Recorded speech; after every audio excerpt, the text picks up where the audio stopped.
to go. We can take a look at see how this is all going to shape up and also what map we'll be playing on to kick the series off. All right, well, Cloud9 complexity. Cloud9 is known to be a little bit more strategic on the rotations. Complexity, a little bit more in your face. That's going to favor them here on Tomb of the Spider Queen. Yeah, I think we're probably going to see a ban for Kerrigan to start things off on the Cloud9 Maelstrom side. We know the complexity, there it is. And we do see that they just want to try to take some of that aggressive play out. You have to. We saw Kerrigan time and time again versus Cloud9 Vortex earlier today, and it was just picking them apart. But Abathur, a key element for Maelstrom, being removed. Yes, they tend to pair this up really well with Illidan or Zeratul, and they just say, we'll take out the key part that fits for both of those sides. Yeah, it really seems that Abathur has become a somewhat popular ban just for that reason alone. It really makes whoever your strongest assassin is that much more difficult to deal with. And that first pick from Cloud9 Maelstrom will be Zeratul, so already moving into that melee assassin role. Yeah, they're just saying, we don't really need Abathur to make this work. We will still run the Zeratul and make it effective. Complexity now tasked to try to combat this as best as possible, and it's going to be a Kael'thas and a Johanna. Oh, we're looking for that condemn AoE blow-up style. We saw this earlier today, and I thoroughly enjoy this new style that teams are inventing with this Johanna patch.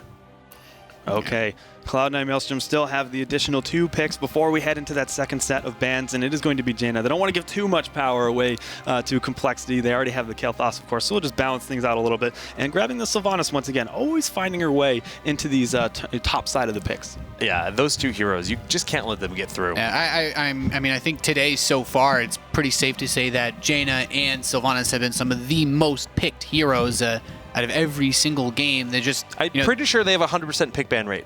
Yeah, I think that's pretty fair sure. to say. Yeah, they're quite good. They are quite good. So a reasonable setup as we now go into those second bans, as you guys mentioned, and we will see a Nubarak actually knocked out alongside Asmodan.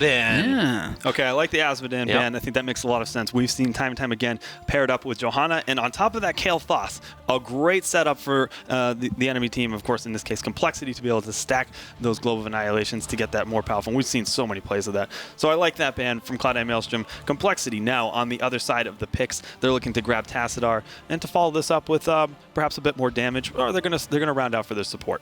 All right, Malfurion sounds like a pretty reasonable choice in this case. You get the bit of that sustained healing, especially nice when you have Johanna, who can already soak up so much to begin with. Very interesting to think that they would actually go for Malfurion over Brightwing, just because the promote potential is there, but I guess they're just looking and saying, well, they have both Sylvanas and Jaina, maybe not worth it. Gonna round out their team with Uther and Muradin. Okay, so a pretty standard composition, I would say, for Cloud9 Maelstrom. Nothing's really jumping out at me in terms of how they're going to play this out. Just a very, 2 ranged assassins, 1 melee, a good warrior to mix things up with the support. And do we like the Vala to round out everything for Complexity? A little bit of damage there, get them hatred stacks and... Yeah, the thing is, Vala's a really safe pick. She has a bit of mobility, she has a lot of damage, and she has multiple styles. You can run with multi-shot, you can run with the Hungering Arrow build or the auto-attack build. She has many different playstyles that all work out. Yeah, I think the thing I want to stress with these compositions from both teams, it's very neutral from both sides. They're not looking to take any kind of crazy strategies, at least out of the gate just yet. They might save these types of things for Game 2, or maybe they're even looking for Game 3. But it looks like game number 1 is about to begin, guys. We are playing here on Tomb of the Spider Queen, and on the right side is Complexity with Vala, Kael'thas, Johanna, Tassadar, and Malfurion. And on the other side from Cloud9, we have Muradin, Uther, Jaina, Sylvanas, and Zeratul. All right, well, the game is starting up. This is the final match of the night, and honestly, this is the second winners semifinals. A lot is on the line. These teams are playing to continue to keep that second life in their pocket. Yeah, and to potentially, and for a lot of people that might be excited about this, I was talking about this earlier, that potential Maelstrom Tempo Storm rematch. I mean, everyone wants to see it. That's one of the biggest rivalries, but Complexity, they want to upset them all, and after seeing them defeat Vortex earlier, I know they have the potential to do it, but this match, well, it's only just begun. Now, taking a look at the early talents in this game, there's a lot of vision. We see the Scouting Drone being used on Malfurion, and of course, the Oracle for Tassadar. So in terms of vision, Complexity has a pretty big upper hand, and that's a big deal on Tomb of the Spider Queen. Yeah, and you also mentioned, the multiple different ways to play Vala, and we do have Trummel open up with the range on those spread arrows, so it'll be very interesting to see if this is a more AoE-focused Valet play as far as the spells go under W. Yeah, the multi-shot build I think is going to be crucial considering the amount of AoE damage that they have between Sylvanas and Jaina on the opposing side. So a nice pickup there. Going to see how it works out, and especially paired with Flame Strike in this match, the damage can be devastating later in this game. Yeah, and in this phase, so the spread basically pretty even across the battlegrounds. Yep. We have quite a bit of stacking now actually going up. There's quite a few rotations towards the top side. These gems are spilling out, but it doesn't look like anyone's been caught too far out of position that they can't retreat from just yet. Just a lot of fancy footwork in the early portion of the map, making sure that both teams collect as many gems as possible. We can see that there's already 10 on Johanna. She's holding the most of the entire game right now. That's the best way to do it. If you can keep those gems on Cattle, he is just going to be so very hard to take down. Therefore, you can't lose the gems. Yeah, and that's a really good point. It's basically he's like your mobile bank, basically. Yeah. I wish I had a mobile bank like that. It's the most iron, like rock solid mobile bank you can get. Armored truck of Heroes of the Storm. All right, well, we see in the bottom lane just continuous rotations. McIntyre is playing very passively, sticking in the back and only moving out to collect the gems when he feels safe to do so. Yeah, so at this point, in getting the gems in, you got a little ways to go for both teams. Cloud9's actually stacking a pretty reasonable amount across the full spectrum of their team, but when it really comes down to it, you of course have to worry about the denials that could come in, meaning rotating people over to help defend you while you turn in those gems. So it's not really as hit or miss as it may seem. They have a lot of options, and it's very, very close. No one's taken any early risks or gotten any takedowns at the start. That's very true. Vala will end up falling as soon as you say that, and we can see that at level 4, we did have Envenom picked up for both Jaina and Sylvanas. It is going to be the auto attack style for Zeratul and Protective Shield for Uther, just providing a little bit more sustainability. Yeah, it looks like Vala's actually continuing to focus on that multi-shot so far, and for wave clear, it's actually quite useful. And I guess in those big team fights, if you end up getting any of that big condemn play from Johanna, it can be equally useful in that scenario too. Yeah, absolutely. And actually, Tassar went for Scryer. That's just more emphasis on the vision. But there he gets taken down, not helping him out in that situation. That's 2 for nothing in favor of Cloud9 Maelstrom. Yeah, pretty reasonable start. And they have a nice EXP lead. They're at level 6. They're getting closer and closer now to being in a pretty comfortable space with the talents and getting the statistics up. So not a bad spot to start this game off in at all for Cloud9. No, they're looking quite good, quite confident here. The rotations are on point. We mentioned complexity known for being in your face. Cloud9 known for their superior rotations. And so, and now we can see basically there's a little bit of positioning, caffeine coming in from the return slot basically for these gems, and Dream's trying to get in, but don't want to get jumped too much.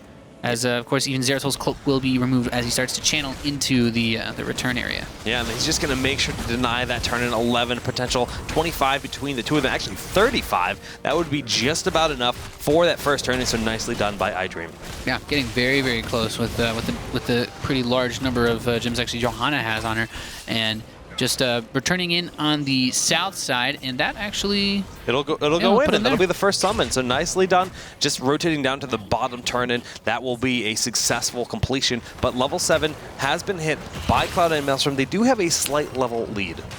Yeah, I mean, at this point, the experience isn't too far off for complexity to also hit level 7, so that talent advantage isn't going to be something that lasts a really long, a significant amount of time, but it's more, of course, towards building up. You get a little bit of EXP lead here, then they get a bit of EXP lead on 8 and 9, and suddenly you find yourself at level 10 with your heroics, with the other guys kind of, running for the hills, basically. But with the Web Weavers, they might be able to deny that opportunity since there will be a lot of push. But look at this response from Cloud9. That top Web Weaver actually did nothing. Yeah, actually dove right on top of it. Now the Web Weaver in the center and the south position, able to do a little bit more work, at least getting some damage done onto these outer fortifications covering the middle lane. But it's not the end of the world. There's still that EXP lead though for Maelstrom, so they got the damage that they need to push it all back. Yeah, and they're doing fine, doing just that, pushing them back. The Bruisers did soak up a fair amount of ammunition, did take out a few towers, so the experience starting to really even out that push. Nicely done. McIntyre just barely not getting that last tower. Yeah, and actually getting caught out here, McIntyre, that task, and they're not able to escape. That's a lot of gems he just dropped there, too, so that's a pretty big deal. Losing those gems, Cattle looks like he wants to try to contest them. They will bully him away, preventing him from collecting those gems, and they will expire. Yeah, it's going to grossly complicate getting a setup there for another wave of Web Weavers, as it were.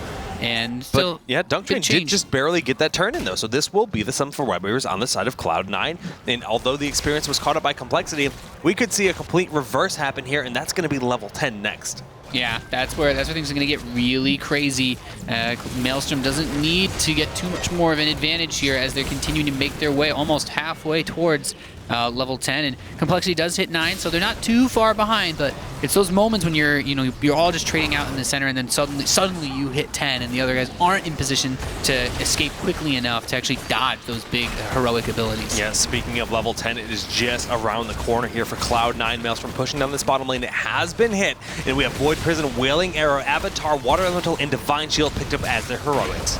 Yep, the damage potential here is becoming quite fearsome from Cloud9 and complexity. I mean, you do not want to fight this team before you hit level 10. Like, no, that's it's not going to be fun. No. Fighting with one whole less ability than the opposing team. Yeah, one whole less ability that happens to be your strongest ability in your entire kit. Never a favorable situation to do that, but Cloud9 is happy to just utilize the aggression in the bottom lane. They got the fort down. Now they're pushing in the middle lane. Just continuing to get that experience, pushing further and further ahead. They've extended that lead past a single level now. Yeah, Cloud9 up that single fort. They have all of the takedowns so far in this game. And the only thing that seems reasonably even was the setup now for the Web Weavers, but still not that hasn't had too much of an impact in this game. Right, but level 10 has just been reached on the side of complexity. We do see Strife, Phoenix. It's going to be the Blessed Shield from Johanna, Archon, and then Tranquility. Pretty much the standard pickups for both teams. Yeah, getting all the setups that they need for the heals, the shields, everything that they could possibly want, and especially, of course, you trying to utilize that Strafe, that ability to kite the enemy team away from that very, very squishy Vala. Yeah, you need to do that time and time again. But look, they already have so many gems. I believe they have enough for another turn in already. Cattle being forced back a bit. We do see the Moonfire revealing Zeratul. Nicely done by both sides. Yeah, it's very, very important not to get caught off guard in this position, especially when you want to turn in all these gems. Both of the teams are carrying enough between all of their participants to actually get another wave of Web Weavers. It's all about time. We see Dream depositing 31 right now. Ooh. Very nice to be able to get away. Yeah, we saw the first summon on the side of complexity, but since then, it looks like Cloud9 has been dominating the turn-in points. We do see that Oracle is revealing the positioning here for Cloud9. Murden realized this backs on up, forces them back with that Storm Bolt. Yeah, and at this point, they're trying to secure the other turn-in location as well, trying to continue to lock everything down. But Cloud9 looking like they're going to be able to get the next wave far, far before their opposing team. So not a bad position to be in whatsoever, and they still have that whole level lead, which means the next talent as well could also come in their favor first. Yeah, especially with the Web Weavers being summoned once more. The middle lane already vulnerable. That wall just barely still standing. Top lane also going to be at risk. Yep, and now Cloud9's Web Weavers have been released onto the map, going to help push these lanes forward, especially considering how compacted the teams are now that they all have their heroic abilities. Yeah. Just makes these Web Weavers easier to use to actually, push the lanes while you're forcing the enemy team to defend one location. And look at this. They see that the enemy team of complexity is in the bottom lane. They're rotating aggressively. Dwarf Toss goes in. We see the Wailing Arrow follow-up, and that is going to be a very quick takedown onto Vala. Really nice snipe on Vala, moving in with the Condemn, trying to get the Shield Slam, and the Phoenix as well, just unleashing all of its damage from Kael'thas, but complexity is on the run, and Cloud9 and Maelstrom could actually get their next level up as they continue to push across the map right here. 2-0 so far. They're going to get Cattle at this point, too. That's going to be 3, and those Web Weavers are still in the middle in top lane, Nathanius. Yeah, this is a really tricky spot. They're going to be running into a wave where there's basically everything there. Yep. Tassadar, Malfurion knocked down immediately. All 5 heroes for 0. That means every single gem in the pockets of complexity that they've been collecting for quite a while, they will all be lost. Yeah, that is absolutely catastrophic, considering that the Web Weavers are still on the map for Cloud9 Maelstrom.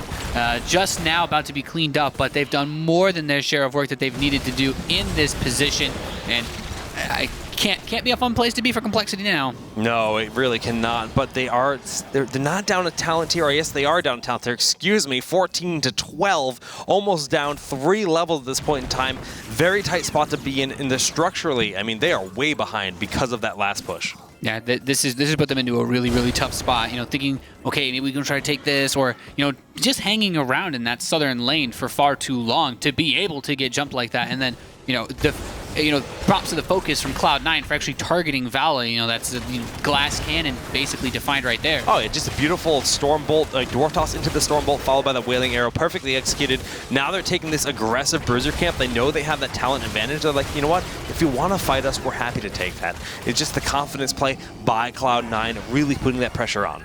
Yeah, and this is a really nice position because they can also capitalize on that advantage by getting all of these mercenary camps, clearing everything. I see a lot of blue on the mini-map from all of the camps that they have been able to secure, even going for these siege camps in the south position, just getting everything. And with Sylvanas, it's easy peasy. Monopolize the map. That's a great strategy. If you can bribe all of these mercenaries to work for you, I think it's a pretty good strategy. Yeah, securing all the objectives and killing all of your opponents is a pretty good path to success. Pretty good. All right, well, the turn-in for the gems is happening. 22 going in here just between Biceps and K1 Pro. Only 11 more are needed, and they do have that in their pockets. Yeah, at this point, both teams are posturing a lot towards the center. We could see a big engagement soon. Have to be very careful in the way that they want to approach this, since they have evened out that talent, but Cloud9 Maelstrom is about to get their next one anyway, so still have to be very cautious with how they move forward. Yeah, they're making their way to that turn, and it looks like compLexity moving up through the middle of the map. They need to be very cautious. Initiating down 16 to 13 is the last thing you want to do. Tried to turn in their gems, but no. Cloud9 gets the turn in before they can even get theirs out of their pockets. Well, that's, it's like, oh, we actually had enough gems to get it. Yeah, but the other guys got it in there first because of that advantage that they built from this game. And now they're level 16. They have that trait advantage again, and this is where things start to get a little bit out of control. The Web Weavers have been summoned. They're making their way down the lane. That's why you saw the boss just disappear in that moment, because when the Web Weavers are summoned, the mercenary camps do in fact disappear unless they've already been provoked. Yeah, this is a really awkward spot to be in, especially considering that Web Weaver is going to help to bust down these fortifications even faster. They're basically baiting them out now. Kael'thas does throw out the Phoenix, but that is a big Void Prison advantage. The Wailing Arrow is going to hit 3 targets, and the damage is catastrophic. Blinks will fall to the Dwarf Toss of Muradin, and he's just going to throw down that Storm Bolt as soon as it is up. But Dunktrain is gravity lifted, and he will fall. Yeah, I mean, Uther gets a little bit ahead of himself, but Tassadar gets sniped at the end of the day. Zeratul actually goes down as well, so even with that advantage that they had, compLexity is trading blows in this defensive position. Yeah, I mean, Kael'thas made some big plays there, allowing them to actually defend this. So all 3 lanes are heavily pushed. Top keep is going to go down, but all things considered, the game's not going to end quite here. Yeah, a really, really solid hold so far. compLexity hanging in there as best as they possibly can. And we've already seen several games end in positions like this where they're simply not able to make that defense happen. Still, they've got a long way to go. They're still down a talent, but they've given themselves another chance, I should say. Yeah, the gates aren't closed quite yet. They're still open. But we're going to work on these bruisers on the left side. Cloud9 still, they have the map control. They have the structural advantage by a massive portion. All 3 of their forts are still standing while a single keep has fallen and all of the walls are down. Yeah, and there's still, a myriad of fortifications and defenses in place for Maelstrom. They are not sweating at all. They have nothing to worry about as far as any type of weird counterattack or base trade style things go. They've got so much that that compLexity would have to go through in order to try to catch them off guard. And the tough thing about compLexity is they're sitting on quite a few gems right now. I mean, if I can count this, it's going to be 66 in their pockets. They would love to turn those in, but Cloud9 is never giving them the breathing room to do so. Yeah, they're even getting like closer to 80 gems now in their pockets that they can't spend, and that's a sad place to be. They've been boxed in the whole time. This incredible amount of map control from Maelstrom, from this endless momentum that they've been pushing, is so nice. And just now, compLexity manages to get that talent before, the talent to even things out. But Maelstrom still has a massive lead when it comes to getting that Storm talent, the level 20. Yeah, 2 full levels ahead. I mean, that's not something you can scoff at, but level 16 for compLexity is nice. Like, that's when you get Ignite on Kael'thas. Of course, Johanna, everyone gets stronger. No other way to put it. Yeah, it's an important stage to be at. At the very least, even if you can't be even on levels, having the same range of ability upgrades available as the opposing team gives you that opportunity to get a big fight. And it comes down to execution. What they need right now? They need the plays. Yeah, they did pick up a Tenacious Roots too, and this could be one of those things to make those plays. But I believe Uther did in fact pick up Cleanse, just confirming, yes, he does have Cleanse. So Tenacious Roots is going to be nice. Uther might be able to make the big plays. Yeah, and this is very tense. Everybody's all centered around the center. Zeratul is off to the right side. Could be considering going for the Void Prison to start the engagement as they try to turn in the gems. He actually does run in. We have the Phoenix get activated. There's the Void Prison on Blinks and Hans. Yeah, that's a big Void Prison. The Wailing Arrow does go out, followed by that Dwarf Toss. Immediately going to power through Kael'thas. He can't do damage if he's not alive. McIntyre trying to get out of there with Dimensional Warp, but K1 Pro is waiting on the opposing side. Very aggressive positioning here, and they will lose Zeratul. 1 for 2 in favor of complexity. Oh, no. They're just falling apart. Yeah, Vala taken out as well. Johanna is strong, but she is not strong enough to defeat all 4 right now of Maelstrom's forces here. And still, with all these heroes left, knocking down the last of these keeps shouldn't be too much more difficult. I mean, complexity somehow actually managed to turn in gems during all that, so they released their web weavers, but I don't think that's going to be the saving grace in this scenario. Yeah, fortunately for them, Cloud9 is just opting to play things passively. They're removing the last fortifications instead of going straight for the core because they know that's a bit of a risk. So the game won't necessarily end right here, but it's very much a dicey situation for complexity. Yeah, they're in a tough spot. I mean, the web weaver is doing some work in the center position, but once Maelstrom returns home, they shouldn't have any difficulty cleaning that up. And it's here. It's here, Jake. Level 20 has hit. We have those Storm Talents coming in now for Maelstrom, as well as all those wonderful stats that make these advantages so nice. Yeah, we are going to see 2 Bolt of the Storms, 2 Rewinds, and Uther going to go with the Redemption. That just a massive power spike for that team. Going to make it very difficult to win for complexity in any straight-up team fight. Yeah, they're trying to posture themselves around the turn-in area in the north center position, but Maelstrom staying reasonably well spread out, and things to look for. Malfurion's Heroic just now coming off of that cooldown, but we didn't see if Zeratul's going to try to go for another Initiate again. Yeah, he needs to make those big Void Prisons happen like he has been. The Wailing Arrow combination after that has been devastating time and time again through this matchup, but the gems are being turned in by Cloud9. They're happy to just turn around, turn them in, but they don't necessarily have quite enough for another summon of the Web Weavers. Yeah, and they're slowly making their way there. I mean, cleaning up the wave shouldn't be too difficult, but they're looking for a big fight to win with all of these advantages that they have. All the 3 levels up that they are, the extra talent, and just try to make perfect use of everything that they've had available to them to just clinch this game. And the longer they just keep complexity, like doing fancy footwork around them, the more those lanes get pushed out by catapults. So every moment like this is a win for them. And this is actually very interesting by complexity. Going back, checking out the bruisers, thinking that's what Cloud9 was doing. Cloud9 is actually working on the boss.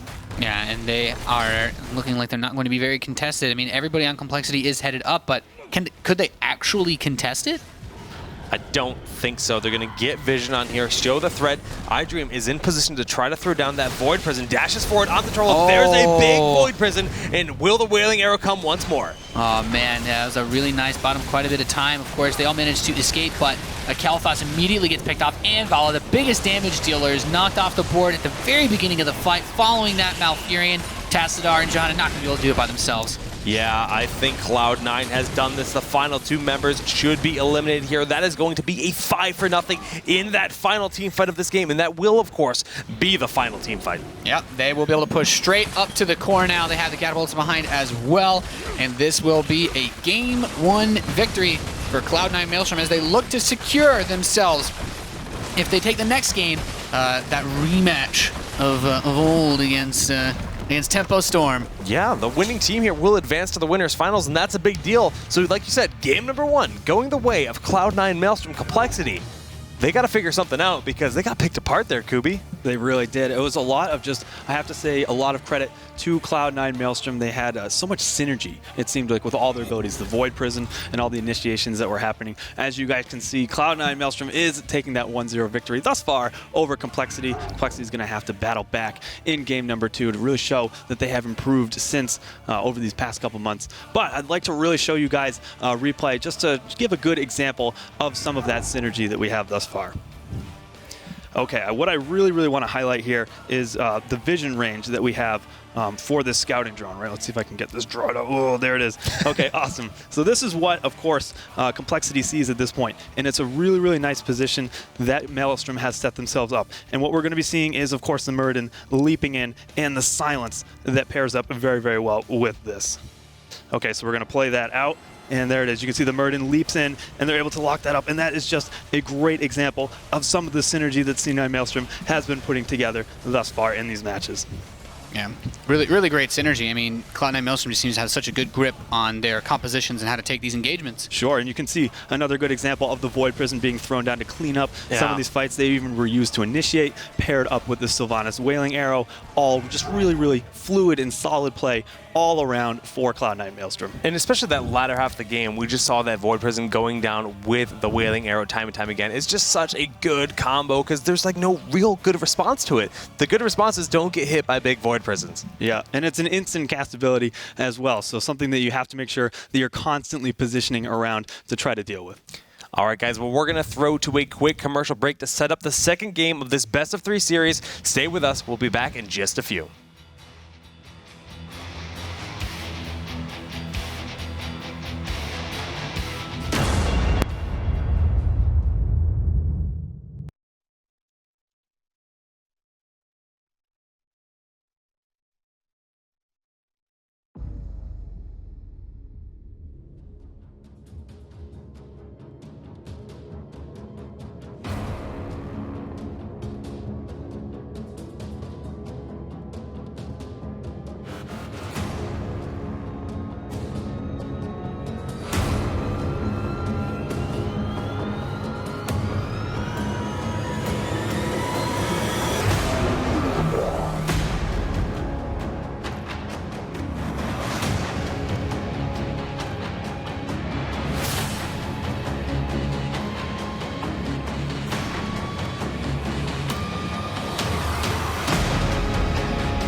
World of Warcraft, Warlords of Draenor, rated teen.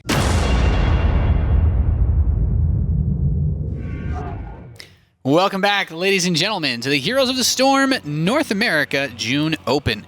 We are potentially about to go into the last game of the night. We have a 1-0 lead at the moment for Cloud9 Maelstrom. Can compLexity bring it back?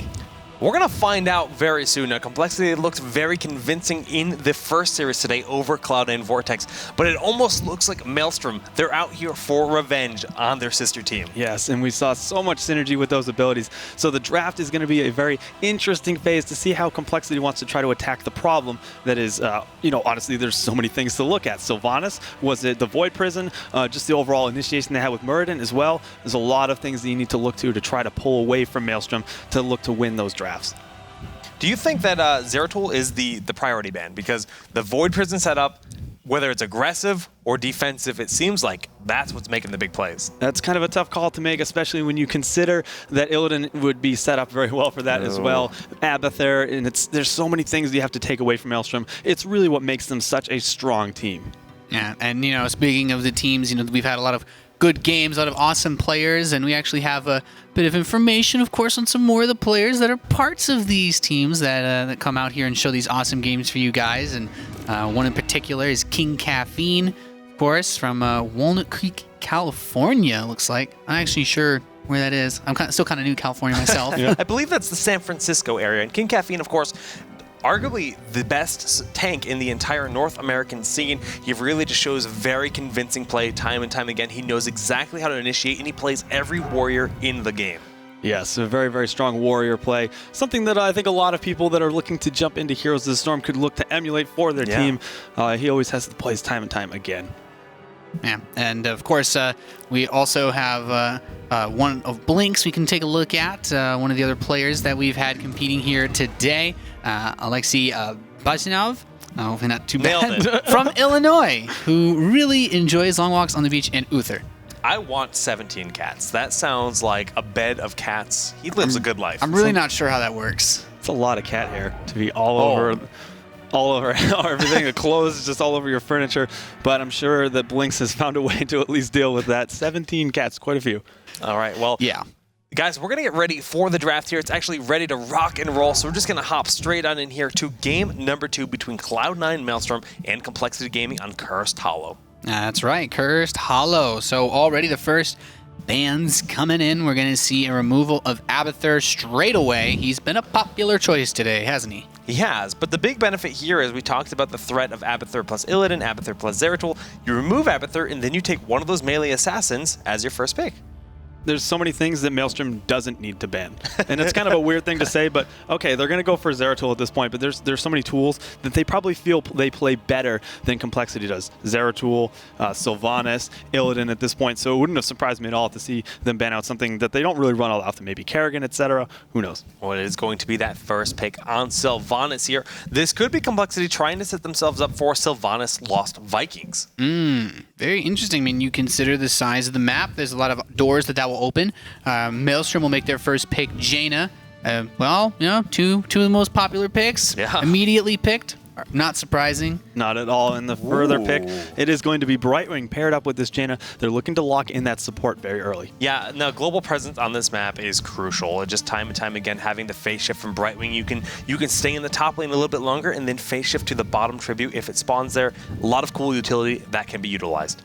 And Lost Vikings to complement the Sylvanas. You guys have talked about this a lot, and I think you said this is one of the maps where it is more useful than others? Absolutely. Especially paired with the Sylvanas. Let's take a look at the Vikings' abilities and what makes them a very unique hero. Of course, as you can see, that is 3 separate heroes. If you guys haven't seen some of the games that have been played in earlier today, you can control all 3 of them separately, and they soak experience separately. And that's really what is going to allow them to become a very strong force. Not only that, but Longbow Raid, which is the heroic pick that is oftentimes picked for these team fights, is just a devastating force.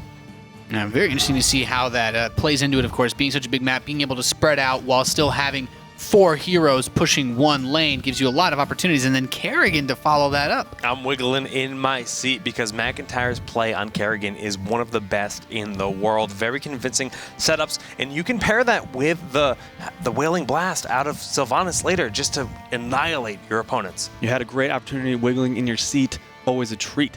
Come on, Jake. Jeez. It's supposed to be the Rhyme Master. Okay, we are heading into the second set of bans for Maelstrom, and it is going to be Uther. So they're looking to make sure that there isn't that Divine Shield and Kerrigan Maelstrom combo. Yeah, but following that, the Kelthus ban as well. Yeah, do they try to steal... No, they're just going to go with, okay, this is nice. They're going to get Tassadar, double promote, Brightwing and Tassadar. Nice, but what do they go for here? Probably an Anubarak or maybe Meriden.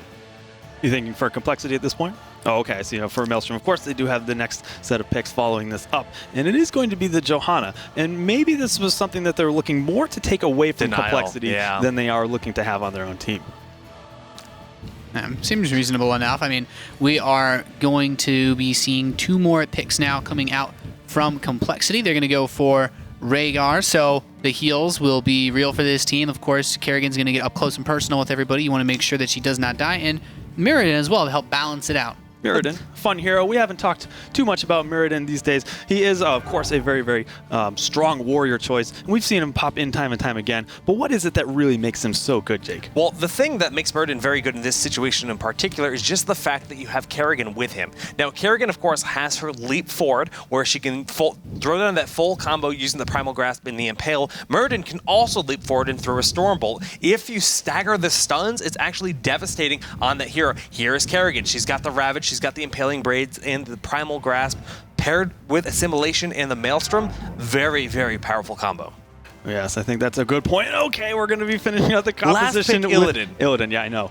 Considering that that's something that they could have been setting up for. It wasn't even banned out in the first set of bans early on, but it is going to be rounding out the composition for Maelstrom. What world do we live in where Illidan is the last pick?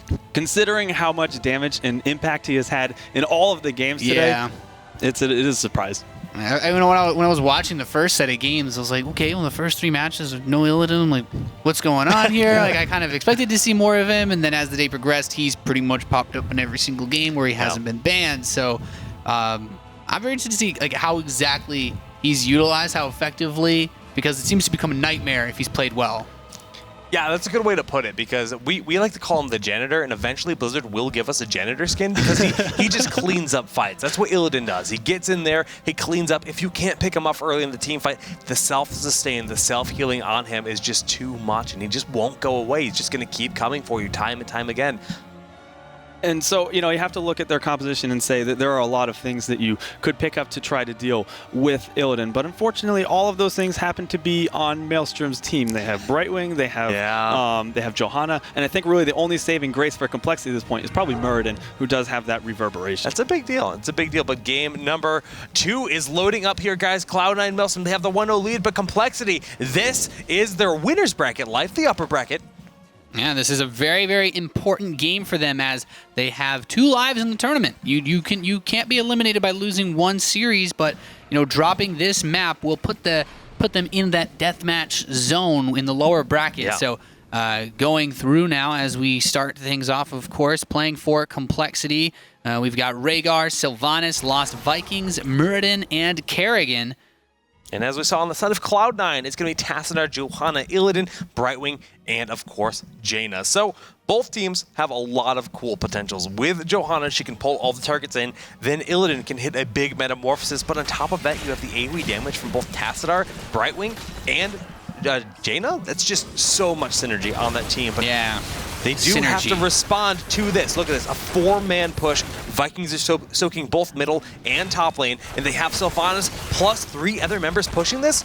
That's the power of synergy, Lost Vikings man. and Sylvanas. That's what you were saying. You have those EXP lanes being soaked by the Lost Vikings spread out, and you have Sylvanas to neutralize the fortification at the start of the game. Yeah. She has so much potential to cause an early snowball by getting EXP just from breaking these towers down. I mean, not even a minute into the game, that bottom tower is almost removed. This is the kind of game where we might actually see Mule picked up by Tassadar, but we see a nice condemn going down. Not going to be enough to dissuade them because they do have quite a bit of self-healing on this team. Yeah, I mean, I really like the aggressive stance that Complexity is taking here, getting closer and closer, trying to knock that down, even the shield being dropped on it, just to try to slow this. And there you see, okay, is he extended a little bit too far? No, he does manage to back off there, of course. That was a really nice Storm Bolt coming out from Muradin just to peel for Sylvanas to make sure that she could get out alive. Yeah. The well being tapped to just heal all of them up. You can see those health bars in the top right corner going up nicely. But Hans will lose Baylog very early from Jane. A nice shot by K1 Pro. Now you don't want to lose that potential EXP soak. I mean, they're still spread out well enough that they can cover the lanes, but more utility the better, right? And it's still early enough in the game that he's respond very quickly. But he just lost Eric too, so K1 Pro just keeping that aggression on, predicting his movements, does hit him with the Cone of Cold there and eliminate that second Viking. That's going to lose a fair amount of soak, and that's really what the name of the game is right now for Complexity, and we can see they are falling behind. Yeah, and at the same time, this endless pressure is still pushing on the south side, but it seems like Cloud9 has done due diligence in terms of holding this away. And, all things said and done, they still have a reasonable amount of EXP because of the Lost Vikings that they've been able to snap up so far in this match. But they've got this 4-man push in the bottom lane with Sylvanas, and Illidan's going to remove a tower before that 4-man push even does. That's the aggression that you can provide against a single Viking. But iDream getting quite low, going to have to be very careful here versus McIntyre and Olaf. Wow, just completely going ham there. And, I mean, he dies for it, but he dies for a Viking. Baylog ended up falling, to Jaina in the top lane. Bottom lane, they have the promotes. They're pushing them back. What was supposed to be massive aggression on the side of Complexity has turned into a level deficit. Cloud9, they're responding to this perfectly. Yeah, I mean, they've got that level advantage, and, all it really takes is to just not make too many mistakes and build off of this small lead that they have, and they can eventually snowball. We've seen it time and time again, being able to get those heroics up quickly enough. It all begins at this early stage of the game where you're building just very, very small advantages. Yeah, they're doing just that. Trummel getting bullied back by Brightwing right now. We can see that the level 4 talents have been picked up. We have both Sylvanas and Kerrigan running with the Envenom at this point in time, and Brightwing going for the standard promote pickup. Only Jaina with Envenom on the side of the opposing team. But it is double promote with Tassadar and Brightwing. Yeah, so the promotes will, of course, help with the pushing of these lanes against one another. The massive aggression has come to an end, and the EXP difference is starting to get closer and closer between the two of these teams. Of course, that turret's actually out of ammunition, so being able to batter that down would be a nice little boost here for Cloud9. Certainly, and they haven't lost a single tower yet. That 4-man aggression, they tried, but really didn't get what they wanted done. Level 7 about to be reached by compLexity. That'll put them on an even talent footing. This is when they might try to make a big play happen, and they did just pick up their bruisers as the second tribute is about to spawn. Yeah, and in this position, Cloud9 with the advantage that they've, or at least the control that they've showed in this game, should be able to pick this up. Reasonable amount of complexity is there. If they want to try to contest it, they can. But currently, the position seems to be favoring Maelstrom if they just get right on top of it. Yeah, that seems to be the case. We He's do have very McIntyre close. scouting them out, but we do see that Oracle has been used, and Rhaegar will fall very quickly in that fight. Yeah, I mean, just snapped up instantly. Kerrigan backing off there, and they can claim this tribute would be quite nice. Tries to throw out, but actually does not manage to hit. And there we go. 2 tributes for Cloud9. Very nice position to be in. Very good positioning there just for the Johanna where she channeled that because the Stormbolt couldn't possibly reach her from that angle. So nicely done. The Bruisers did march down this middle lane. They will be cleaned up very quickly from the Night Takes Pawn talent on Condemn. And yeah, bottom lane not being soaked right now, but we do see the rotation from Tassadar happening. Yeah, and Cloud9 Maelstrom still maintains close to a full level lead in this position. They're breaking 9. 8 has only just been taken by complexity, and the spread still remains quite good to get all of the experience in, but the engagements just really haven't been all that stellar for complexity. iDream is going to get out of there. We do see that Tassadar has bullied back Eric in this bottom lane, using those promotes to keep pushing that lane out. It looks like Cloud9 is going to hit 10 well before complexity, and the third tribute has spawned. This could grant is where they can really start to pick up some momentum. Just the amount of experience that you're going to snowball from being able to knock everything down, and now they have their heroic ability. So how are you supposed to contest this? They're going to come in already, immediately beginning to charge everything up and just bursting straight onto them. McIntyre falls very quickly. Cattle dwarf tossing out of the battle. 2 heroics were used there, but that will be a curse going the way of Cloud9 Maelstrom, and this is a big momentum swing. Yeah, definitely worth using the heroics to bully them away to get this curse, because now this just is going to cause everything to get out of hand, especially you mentioned earlier, just leaving Vikings behind. Now that your defenses aren't functioning anymore, don't quite have the damage output to clear everything as fast as you might need to. They certainly don't. What looks like a 2-level lead right now will start to get further ahead for Cloud9, but iDream is being rotated on. If he's not careful, this collapse from Kerrigan, Sylvanas, and the entire team is going to happen, and he's trying to back on out. Metamorphs is being used. Can he get out of this? Yeah, I mean, having to proc the heroic in order to escape is risky, but if he doesn't make it, ooh, that's a big deal. They got their insult to heroics. injury. Yeah, exactly. So they got a lot of experience for that. They're hearthing home. They need to contest or defend this bottom lane, which is being pushed so very heavily right now. Yeah, that actually does hurt, because considering by the time he respawns, he will still have a very long way to go before the cooldown on that heroic resets and he can even use it again. Still, that level advantage exists, and still they've done and inflicted a lot of damage during the course of this curse, but could have been better. Well, on the side of the blue team, they went with Ancestral, the Wailing Arrow, the Longboat Raid, Avatar, and of course Maelstrom for Kerrigan. Pretty much the standard picks across the board. Yeah, nothing super crazy, I guess, it would seem. And they're going to try to clean up some of these siege camps, get ready to push back. Complexity down just about a level now, but still, we'll have another talent coming up soon for Maelstrom, and just, these slight edges have just time and time again shown to build into massive colossal advantages going forward in the games. Yeah, and they're just continuing to get that push moving forward. Talent lead will be present very soon when level 13 is reached by Cloud9, and that's exactly what they're looking to do. Kettle getting pulled in by that. Going to be hard to eliminate someone like Muradin right now, though. Yeah, in this position, breaking into the actual fortification will be quite tricky, but there's still, posturing for position and denying experience by forcing everybody to come back to this lane just to defend. Yeah, look at this positioning by Biceps, just waiting to see he can pop that Oracle to get vision. A nice Farsight coming out from Rhaegar just to reveal where Cloud9 happens to be. Remember, the bosses do exist on this map, so when Cloud9 or complexity think they have an advantage, they're going to look to try to take those bosses, but finally, complexity is starting to do some structural damage in the middle lane. Yeah, finally getting some work done as Maelstrom does hit 13, get another talent, and continue to actually push still with their own mercenary camps. We, of course, have the Siege Giants up top right, but, as they continue to push these guys away in the center position, Illidan is rolling in now. And yeah, he is. Curious if he's going to actually try to dive on anybody. Not quite yet. He's forcing them back. They do have Hans. That's going to be a takedown on Olaf. Nicely done as he tumbles away. His shield is so far from his body. I feel bad for him. Yeah, well, don't drop it on the way out, I guess, right?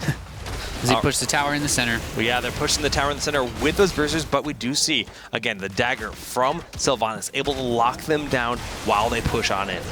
Yeah, and with this setup, this is still reasonably nice. Like, they can defend against this, but they're just taking damage and damage after damage. And eventually, like, well, there, just come right over, snipe that, picking off a nice 650 experience gain from knocking down that fortification.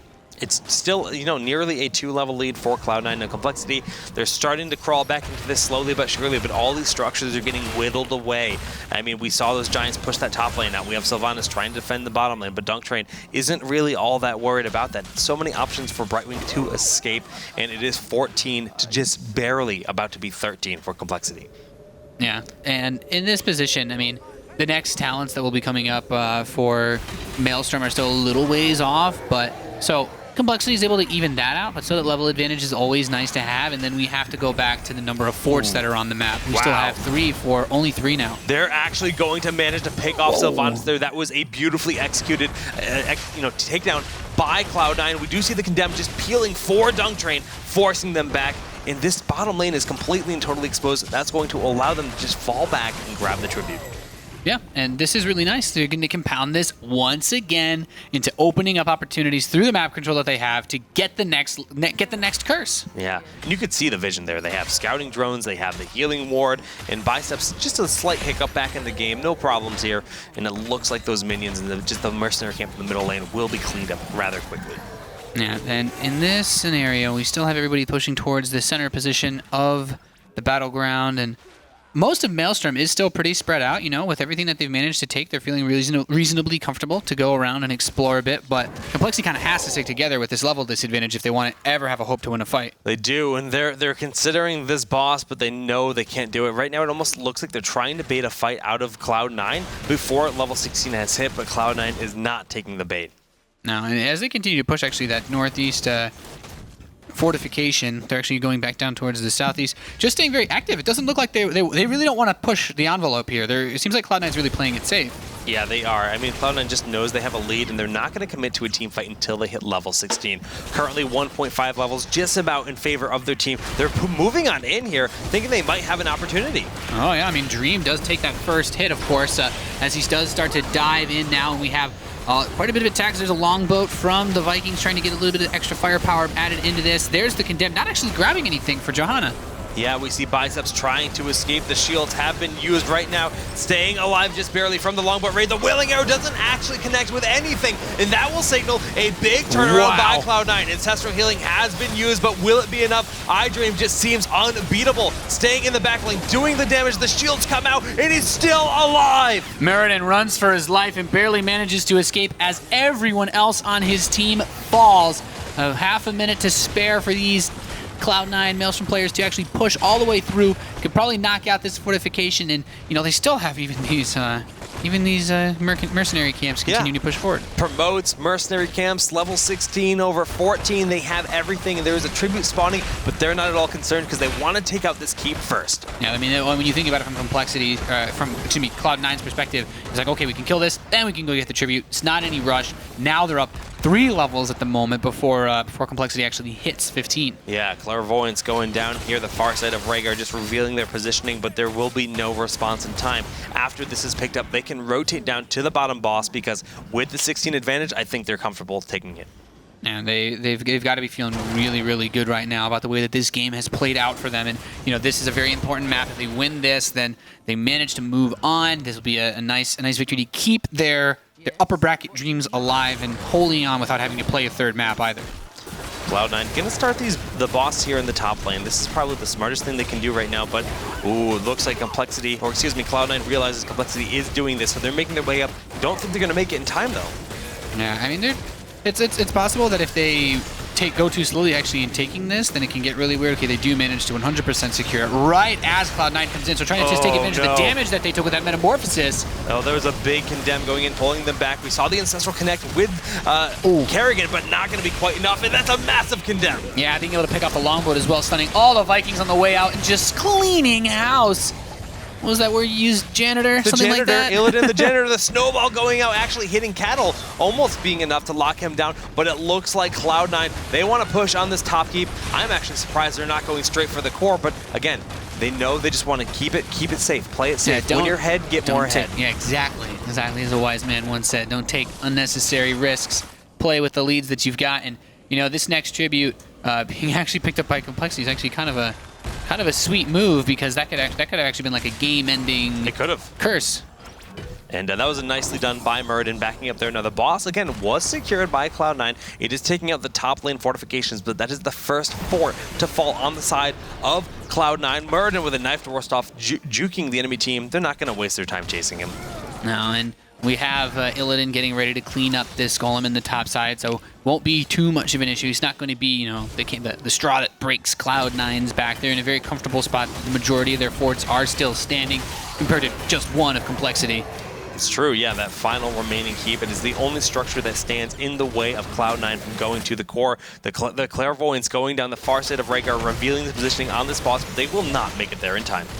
No, I mean, they're only aware of it, but not much that they can actually do about it. And with this, and it will go through the south side, so they might go through that final keep on their way to the core. Like, can they be stopped? I don't know. With that tribute spawning, this is really going to force the hand for compLexity. Now, level 20, the Storm Talents haven't been reached quite yet, but they're very close. Jaina went to the middle lane to clean up that entire wave, getting a massive quantity of experience. Taking it down 1 to 2 heroes would hit 20 in the middle of the fight, and that's a very hard thing to go into this team fight knowing. Yeah, I mean, they've got the golem. They're baiting the whole enemy team over, but they still get the curse anyway, and this means that golem will be meeting very little resistance on his way through. And this is going to severely complicate things for compLexity. Yeah, that's one way to put it, because they are moving on in with this aggression. We do see that Condemn pulling them on in. iDream going to use Metamorphosis, hitting so many targets. Oh, man, that's a health buff, just so absolutely massive. No way to knock him down now. Everybody descending upon him, but it's just not enough. And left and right, they all begin to fall for compLexity, and their upper bracket dreams perhaps just going to remain just that, Jake, as they continue to push in, just Muradin left with just the Vikings in their boat sailing away. It's hard enough to fight down in levels, even harder when the Ancestral is used a little bit too early. It was used on Kerrigan when she was at full health there. That's going to be GG coming out from compLexity. 2-0 victory for Cloud9 Maelstrom, advancing to the winners finals.